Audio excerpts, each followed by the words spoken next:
Khesari Lal acting के साथ साथ बेहतरीन गायकी भी जाने जाते हैं। इन दोनों इनके छठ गीत भोजपुरी एक्ट्रेस ठुमके बहुत तेज़ी से वायरल हो रही है। जो खेसारी लाल ने इससे बहुत मेहनत तरीके से गाया है, महिमा बा महान, जो आस्था सिंह के ठुमके बहुत तेज़ी से वायरल हो रही है खेसारी लाल के गायकी पे।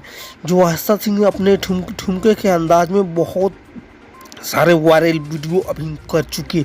आस्था सिंह के खेसारी लाल के एक्टिंग को माने तो बहुत बेहतरीन है। आस्था सिंह का खेसारी लाल के गाने पर परफॉर्मेंस बढ़िया रहा इनका, जो जैसे गाना अपना परफॉर्मेंस की एकदम रूप में दिखाई है। इनके गाना लगभग एकदम कमाल का है। जो खेसारी लाल महिमा बा महान, जो इस पे आस्था सिंह ने अपना बहुत बेहतरीन ठुमका लगाई, जिससे फैंस लोग को बहुत बड़ा पॉजिटिव कमेंट आ रही है और लाइक भी इनका प्यार मिल रहा है जनता से इनका बस यही उम्मीद है। खेसारी लाल का जो भी गाना एकदम है वो बस टॉप ट्रेंडिंग में है।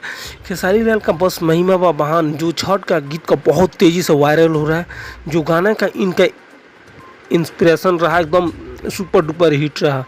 आस्था सिंह का खेसारी लाल का ठुमके लगाते हुए बहुत तेज़ी से वायरल हो रहा है।